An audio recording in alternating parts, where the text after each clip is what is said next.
আসসালামু আলাইকুম। বাংলা ভিডিও নিউজে আপনাদেরকে স্বাগত জানাচ্ছি। আপনাদের জন্য আজ নতুন আরেকটি ভিডিও নিয়ে হাজির হলাম। আজকের বিষয় ইসলামে স্বামী স্ত্রীর সহবাসের নিয়ম, দ্বিতীয় পর্ব। গতদিন আমরা ইসলামে যৌন মিলনের পদ্ধতি নিয়ে একটি ভিডিও প্রকাশ করেছিলাম।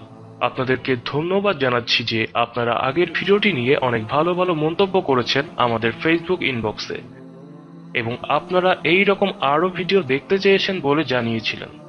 তো আজ আপনাদের জন্য নিয়ে এলাম সেই ভিডিওর দ্বিতীয় পর্ব। আপনারা যারা আগের পর্বটি দেখেননি তারা এই চ্যানেলের পূর্বের ভিডিও থেকে দেখে নিতে পারেন, অথবা নিচের ডিসক্রিপশনে আগের ভিডিও লিঙ্কটি দেওয়া আছে, সেখানে ক্লিক করেও দেখে নিতে পারেন। তবে এখন না দেখলেও অসুবিধা নেই, কারণ আপনাদের সুবিধার্থে আজকের আলোচনার মধ্যেই শুরুতেই গত পর্বের বিষয় নিয়েও সংক্ষেপে আলোচনা করব। গত পর্বে আমরা জেনেছিলাম স্বামী স্ত্রী উভয়ই পাক পবিত্র থাকবে। মুস্তাহাব হলো বিসমিল্লাহ বলে সহবাস শুরু করা। ভুলে গেলে যখন বীর্যপাতের পূর্বে মনে মনে পড়ে নেবে। সহবাসের পূর্বে সুগন্ধি ব্যবহার করাও আল্লাহ রসুল সাল্লাল্লাহু আলাইহি সাল্লামের সুন্নত। সকল দুর্গন্ধ জাতীয় জিনিস পরিহার করা উচিত। উল্লেখ্য যে ধূমপান কিংবা অপরিচ্ছন্ন থাকার কারণে দুর্গন্ধ সৃষ্টি হয়, আর এতে কামভাব কমে যায়। আরও যা যা করতে হবে: 1. কেবলামুখী না হওয়া। 2. একেবারে উলঙ্গ হবে না। 3. বীর্যপাতের পর তৎক্ষণাৎ বিচ্ছিন্ন হবে না, বরং স্ত্রীর বীর্যপাত বা পূর্ণ তৃপ্তি না হওয়া পর্যন্ত অপেক্ষা করবে। 4. বীর্যপাতের সময় মনে মনে নির্ধারিত দোয়া পড়বে, কেননা যদি সে সহবাসে সন্তান জন্ম নেয় তাহলে সে শয়তানের প্রভাব মুক্ত হবে। এবার আজকের আলোচনা শুরু করা যাক।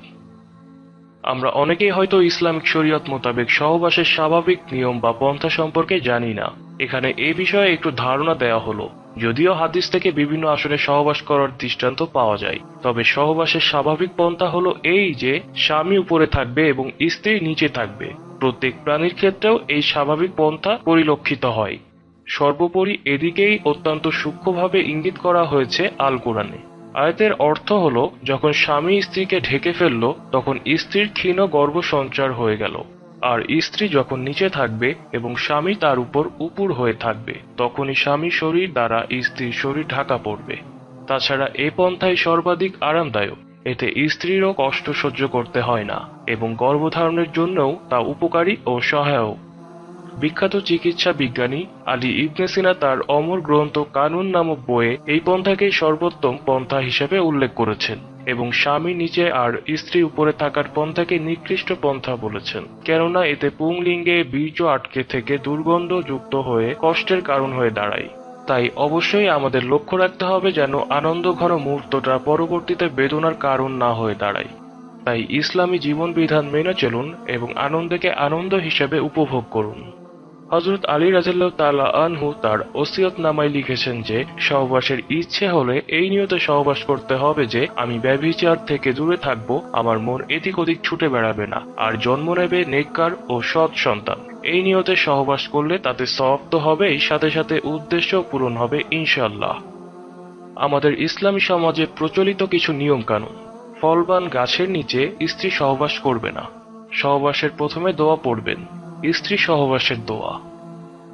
এই দোয়ার অর্থ: আল্লাহর নামে, হে আল্লাহ, আপনি আমাদের থেকে শয়তানকে দূরে রাখুন এবং আমাদেরকে আপনি যে সন্তান দান করবেন তার থেকেও শয়তানকে দূরে রাখুন। তারপর স্ত্রীকে আলিঙ্গন করবেন। স্ত্রী যদি ইচ্ছা হয় তখন তাকে ভালোবাসা দিবে এবং আদর সোহাগ দিবে, চুম্বন দিবে। তখন উভয়ের মনের পূর্ণ আশা হবে সহবাস। তখন বিসমিল্লাহ বলে শুরু করবেন। স্ত্রী সহবাস করার সময় নিজের স্ত্রীর রূপ দর্শন, শরীর স্পর্শন ও সহবাসের সুফলের প্রতি মনোনিবেশ করা ছাড়া অন্য সুন্দরী বালিকার রূপের কল্পনা বা তাহার সহিত মিলন সুখের চিন্তা করবেন না, এবং স্ত্রীরও তাই করা উচিত। আল্লাহ তাআলা আমাদেরকে ইসলামী বিধান অনুযায়ী মেনে চলার তৌফিক দান করুন, আমিন। আজ এই পর্যন্তই। ভিডিওটি ভালো লাগলে লাইক এবং শেয়ার এবং কমেন্ট করবেন। এছাড়া আগামী পর্বের ভিডিওটি দেখতে এবং নিয়মিত এরকম ভিডিও পেতে চাইলে চ্যানেলটি সাবস্ক্রাইব করুন। আর কোনো ভুল ভ্রান্তি থাকলে ক্ষমা করবেন। সবাইকে ধন্যবাদ। আল্লাহ হাফেজ।